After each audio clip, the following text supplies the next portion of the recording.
शांति। आज है 1 मार्च 2022 के ईश्वरीय महावाक्य। पहले सुनते हैं मुरली के मुख्य पॉइंट्स। बाबा ने कहा, तुम्हारी तकदीर अब हीरे जैसी बन रही है। ऐसी तकदीर बाप के सिवाय कोई बना नहीं सकता। तो फिर ऐसे बाप को भूलते क्यों हो? किसी भी बात में मूंझना नहीं चाहिए।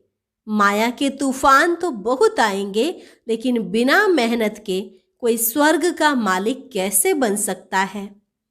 फिर बाबा ने कहा, मैं रूहानी पंडा बन तुमको साथ ले जाने आया हूँ। स्वर्ग में चलने का सहज उपाय एक बाप ही बतलाते हैं। तो देह अभिमान छोड़ बाप की पढ़ाई पर पूरा ध्यान देना चाहिए। अविनाशी बाप से अविनाशी वर्षा लेने के लिए तुम राजयोग सीख रहे हो। पूरी नॉलेज लेकर फिर औरों को भी देनी है, नहीं तो वृद्धि कैसे होगी? लेकिन पहले खुद ड्रामा को पूरा युक्ति युक्त समझना है। यहाँ की कोई भी वस्तु में ममत्व ना हो। सब कुछ ईश्वर अर्थ कर बाप की राय पर चलो। बहुतों को कौड़ी से हीरे जैसा बनाने की सेवा करो। हिम्मते मर्दा मददे बाप तो है ही। यह दुनिया तो खलास होनी है, इसलिए अपना सब कुछ इंश्योर कर दो। अपना बैगेज तैयार कर ट्रांसफर कर दो। डायरेक्ट बाप को देने से भविष्य 21 जन्मों का इंश्योरेंस मिल जाता है। और लास्ट में बाबा ने कहा, बच्चे धीरे धीरे परिपक्व अवस्था में आते जाओ। इस पुरानी दुनिया को देख अब लट्टू मत बनना। याद रखो, तुम्हारे 84 जन्म पूरे हुए।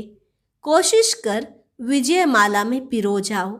यहाँ तो पुरुषार्थ की जय है, तो पुरुषार्थ कर जितना चाहे उतना लो। और अब सुनते हैं महावाक्यों को विस्तार से। मुरली का सार। मीठे बच्चे, तुम्हें अपनी तकदीर हीरे जैसी बनानी है। पुरुषार्थ कर बाप से स्वर्ग का पूरा पूरा वर्षा लेना है। प्रश्न, कौन सा राज बुद्धि में अगर युक्ति युक्त बैठ जाए तो अपार खुशी रहेगी? उत्तर, ड्रामा का। इस ड्रामा में हर एक्टर को अविनाशी पार्ट मिला हुआ है जो बजाना ही है। कोई का भी पार्ट घिसता व मिटता नहीं, बनी बनाई बन रही। इसमें हेर फेर भी नहीं हो सकती। कल्प पूरा होगा तो फिर से वही part second by second repeat होगा। यह बहुत गुह्य राज है। जो युक्ति युक्त बुद्धि में बैठे तो खुशी रहे, नहीं तो मूंझते हैं। बाबा कहते हैं, बच्चे मूंझो नहीं। बाप में निश्चय रख, पूरा वर्षा लेने का पुरुषार्थ करो।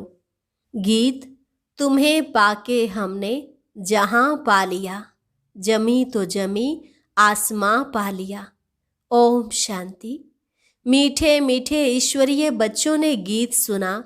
ड्रामानुसार समझ में आता है कि तुम अभी बने हो ईश्वर के बच्चे। ईश्वर से तुम स्वर्ग का मालिक बनने आए हो अथवा स्वराज्य लेने आए हो। नरक के मनुष्य मात्र तो यह जानते ही नहीं कि स्वर्ग क्या होता है। तुम तो जानते हो, बाबा स्वर्ग की स्थापना करते हैं, रावण फिर नरक की स्थापना करते हैं। यह भी कोई नहीं जानते। तुम जानते हो, हम बाबा से स्वर्ग की राजाई ले रहे हैं। जब कोई मनुष्य मरते हैं तो कहते हैं स्वर्ग पधारा। गोया अपने को कहते हैं हम नरक में हैं और सब नरक के मालिक हैं।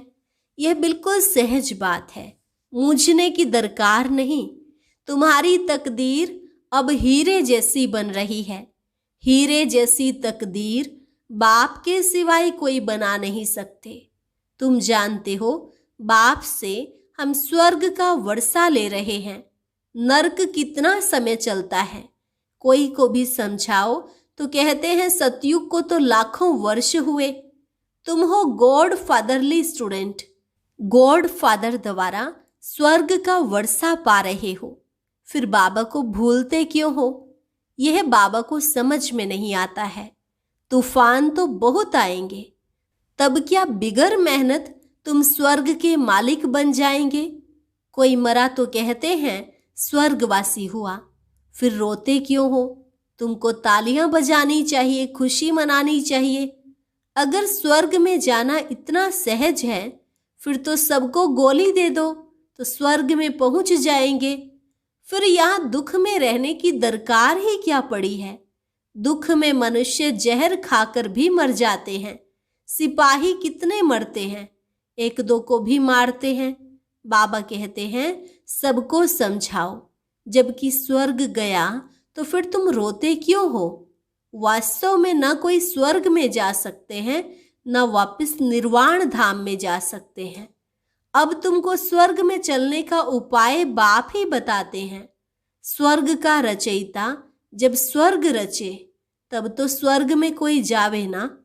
अब स्वर्ग का रचयिता बाप आया हुआ है, यह भी तुम बच्चे ही जानते हो।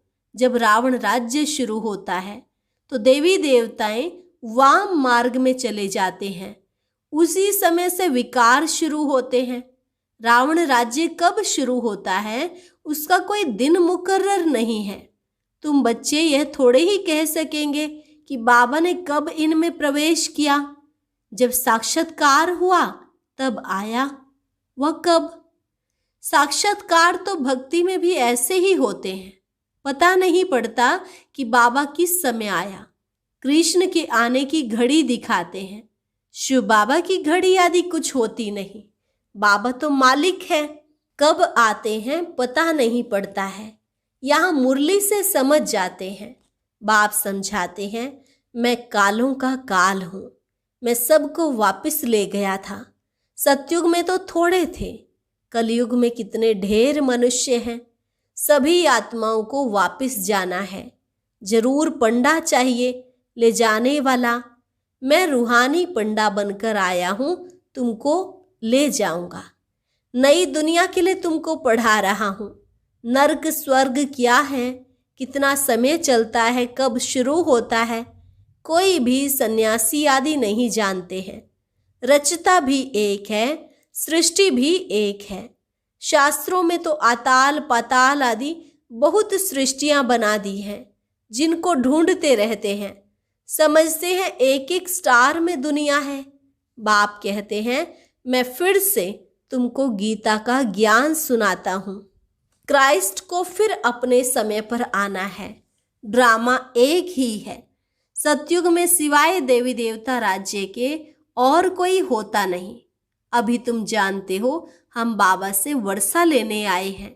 याद करते ही हैं हे पतित पावन आओ, तो जरूर संगम पर ही आना पड़ेगा। अभी तुम बच्चे जानते हो हम यहाँ क्यों आए हैं, क्या लेने आए हैं। तुम कहेंगे हम बाबा का वर्षा लेने आए हैं, हम राजयोग सीख रहे हैं, कल्प कल्प वर्षा लेते हैं और गंवाते हैं। अभी फिर पुरुषार्थ करना है, पूरी नॉलेज लेकर औरों को देनी है, नहीं तो वृद्धि कैसे होगी। गीत कितना अच्छा है, इसका अर्थ भी तुम बच्चे ही समझते हो। गीत कितना मीठा है, तुम्हारे दिल से लगता है। बाबा आपसे हम ऐसा राज्य लेते हैं जो कोई भी लूट न सके। यह है अविनाशी वर्षा जो अविनाशी बाप से मिलता है। अनादि वर्ल्ड ड्रामा अनुसार अथवा गीता के कथन अनुसार फिर से बाबा गीता सुनाने आया है, जिसमें राजयोग सिखाया था। शास्त्रों में तो अगड़म बगड़म कर दिया है। युक्ति से समझाने वाला भी चाहिए। कोई कहते हैं ज्योति ज्योत समा गया। आत्मा तो अविनाशी है, उनको पार्ट भी अविनाशी बजाना है। उनका पार्ट कभी घिस नहीं सकता, कभी मिट नहीं सकता।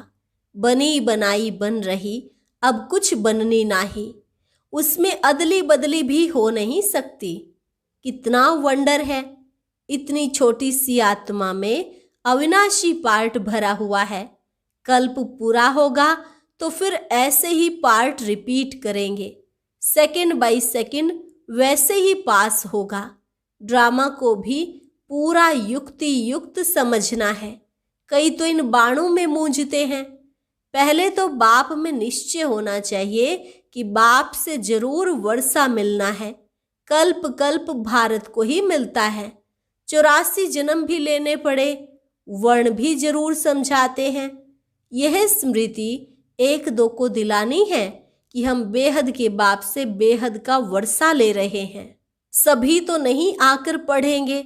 देखते हो सेंटर खुलते जाते हैं जहां नरकवासी आकर स्वर्गवासी बनते हैं। बाबा को लिखते हैं, हम प्रबंध कर सकते हैं। मुझे कोई वस्तु में ममत्व नहीं है, यह सब कुछ ईश्वर अर्थ है। अब आप जो राय दो। मैं भी लिखता हूँ, भले आपस में राय करो। जहां अच्छी लोकेलिटी हो वहां सेंटर खोलो। हिम्मते मर्दा मददे बाप है। बाबा कितना खुश होता है, दिल में समझता है ऐसा दान तो अच्छा होता है। बहुतों को कौड़ी से हीरे जैसा बनाना। यह बड़े ते बड़ी हॉस्पिटल भी है, कॉलेज भी है। सिर्फ 3 पैर पृथ्वी का चाहिए। कितना सहज रीति बाबा कौड़ी से हीरे जैसा बनाते हैं। ऐसा बाबा रहते देखो कितना साधारण है। कहाँ आए हैं? कोई राजा के पास क्यों नहीं आए? कहते हैं मैं साधारण बूढ़े तन में आता हूँ जिसने 84 जन्म एक्यूरेट पूरे किए हैं। सतयुग का फर्स्ट प्रिंस तो यह है ना। इनका नाम भी रखा है श्याम और सुंदर। तुम बच्चे इसका भी अर्थ समझते हो। उन्होंने अर्थ को न समझने के कारण काला कर दिया है। मुख्य शिवलिंग का लिंग भी काला है। कृष्ण राम को भी काला कर दिया है। एक तरफ गोरा फिर दूसरे तरफ काला क्यों? जगन्नाथ के मंदिर में शक्ल ऐसी दिखाते हैं जैसे अफ्रीकन लोग। कहाँ कहाँ नारायण को भी काला कर दिया है, कहाँ लक्ष्मी को भी ऐसा ही दिखाते हैं। अब वंडर लगता है मनुष्यों की बुद्धि कैसी है। बाबा ही सत्य मत देते हैं अपने साथ मिलने के लिए। बाकी तो यज्ञ तप दान पुण्य आदि करते हैं, मुफ्त में पैसे बर्बाद करते रहते हैं। फिर क्यों कहते हैं पतित पावन आओ? याद क्यों करते हैं? गंगा जमुना नाले आदि कितने हैं। बाबा ने बहुत तीर्थ आदि किए हुए हैं। अभी तुम मोस्ट बिलवेड लक्की सितारे नर्क स्वर्ग को जान गए हो। मनुष्य मरते हैं तो कहते हैं स्वर्ग गया, तो उनको भी समझाओ स्वर्ग किसको कहते हैं। हम जानते हैं तब तो समझाते हैं। हमको भी स्वर्ग स्थापन करने वाला बाप मिला है, वह नॉलेज दे रहे हैं। हमारा कोई मनुष्य गुरु नहीं है। सतगुरु एक बाबा है, वही पतित पावन है जिसको बुलाते हैं। निराकार को ही बुलाते हैं ना। जिसको तुम ज्ञान का सागर कहते हो वह सत्य चित आनंद स्वरूप है, ज्ञान का सागर है। हमको तो नॉलेज है नहीं, देखा भी जाता है। उनके पास जो नॉलेज है वह किसी के पास नहीं है। तुमको कितना गदगद होना चाहिए। पतित पावन गॉड फादर हमको पढ़ाते हैं। वह हमारा बाप टीचर सतगुरु है। इसमें गुटखा खाने की बात नहीं है। अपनी रचना को तो संभालना ही है। अगर यहाँ आकर बैठ जाएं, यह तो सन्यासियों का ज्ञान हो गया। ग्रस्त व्यवहार में रहते हुए 1 घंटा आधा घंटा निकाल सकते हो। पहले 7 रोज में भट्ठी में बैठना पड़े, पहले कोई की याद ना आए, कोई को चिट्ठी ना लिखे, बिल्कुल सबको भूल जाना है। तुम बहुत वर्ष भट्ठी में रहे, फिर भी तकदीर कोई को तो माया खींच लेती है। ऐसी माया प्रबल है। बाबा कहते हैं बच्चे धीरे धीरे परिपक्व अवस्था में आते जाओ। तुम जानते हो हमारे 84 जन्म पूरे हुए हैं। तुम्हारी बुद्धि में सारा झाड़ सब धर्म है। वहाँ भी अलग अलग सेक्शन है। यहाँ भी ऐसे हैं, वहाँ भी ऐसे हैं। बाकी मोक्ष किसको भी मिल नहीं सकता। ऐसे नहीं बुदबुदे मिसल आत्मा परमात्मा में लीन हो जाएगी, फिर तो सारा पार्ट ही खलास हो जाए। सब ज्योति ज्योत में समा जाए तो खेल ही ना चले। ये सब झूठ है। झूठ तो बिल्कुल झूठ, सच की रत्ती भी नहीं। भक्ति में कोई मुख थोड़े ही मीठा होता है। तुम बच्चे जानते हो मुख मीठा कौन कराते हैं? तो बाप की पढ़ाई में पूरा ध्यान देना चाहिए। पुरानी दुनिया को देख लट्टू मत बन जाओ, देह अभिमान में मत आओ। अब तो अपनी बैग बैगेज तैयार कर ट्रांसफर कर दो, अब यह दुनिया खलास होनी है। बाबा कहते हैं सब कुछ इंश्योर कर दो। भक्ति मार्ग में करते हो तो अल्पकाल के लिए फल मिल जाता है। समझते हैं ईश्वर ने दिया, अभी तुम भी देते हो तो बाबा फिर रिटर्न में देते हैं। डायरेक्ट होने के कारण तुमको 21 जन्मों का इंश्योरेंस मिलता है। बाबा कहते हैं देखो हमने फुल इंश्योर किया तो फुल राजाई मिलती है। वह है जिस्मानी इंश्योरेंस, यह है रूहानी बाप के साथ। ईश्वर अर्थ दान करते हैं ना, तो ईश्वर रिटर्न में देते हैं। वह तो भक्ति मार्ग में भी दाता है तो ज्ञान मार्ग में भी दाता है। यह है बेहद की पढ़ाई, बेहद की बादशाही के लिए। अब जितना चाहो उतना लो, विश्व की राजाई ले सकते हो। पुरुषार्थ की जय है, कोशिश करो विजय माला में पिरो जाओ। मूझते हो तो सर्जन राय बताने वाला बैठा है। तुम जानते हो हमने अनेक बार बादशाही ली है और गंवाई है। यह ज्ञान अभी है, सतयुग में फिर भूल जाएगा। अच्छा, मीठे मीठे सिकिलधे बच्चों प्रति मात पिता बाप दादा का याद प्यार और गुड मॉर्निंग। रूहानी बाप की रूहानी बच्चों को नमस्ते। रूहानी बच्चों की रूहानी बाप दादा को नमस्ते नमस्ते, गुड मॉर्निंग। धारणा के लिए मुख्य सार। पहली पॉइंट, पुरानी दुनिया को देख लट्टू नहीं बनना है। अपनी बैग बैगेज ट्रांसफर कर देनी है, अपना सब कुछ इंश्योर कर देना है। कोई भी वस्तु में अगर ममत्व नहीं है तो फिर कौड़ी से हीरे जैसा बनने की सेवा करनी है। दान करने से ही ज्ञान धन बढ़ेगा। वरदान, निमित्तपन की स्मृति से हर पेपर में पास होने वाले एवर रेडी नष्टो मोहा भव। निमित्तपन की स्मृति से हर पेपर में पास होने वाले एवर रेडी नष्टो मोहा भव। एवर रेडी का अर्थ ही है नष्टो मोहा, स्मृति स्वरूप। उस समय कोई भी संबंधी अथवा वस्तु याद ना आए, किसी में भी लगाव ना हो, सबसे न्यारा और सबका प्यारा। इसका सहज पुरुषार्थ है निमित्त भाव। निमित्त समझने से निमित्त बनाने वाला याद आता है। मेरा परिवार है, मेरा काम है, नहीं, मैं निमित्त हूं। इस निमित्तपन की स्मृति से हर पेपर में पास हो जाएंगे। स्लोगन, ब्रह्मा बाप के संस्कार को अपना संस्कार बनाना ही फॉलो फादर करना है। ब्रह्मा बाप के संस्कार को अपना संस्कार बनाना ही फॉलो फादर करना है। अच्छा, और अब सुनते हैं आज का अव्यक्त ज्ञान मोती।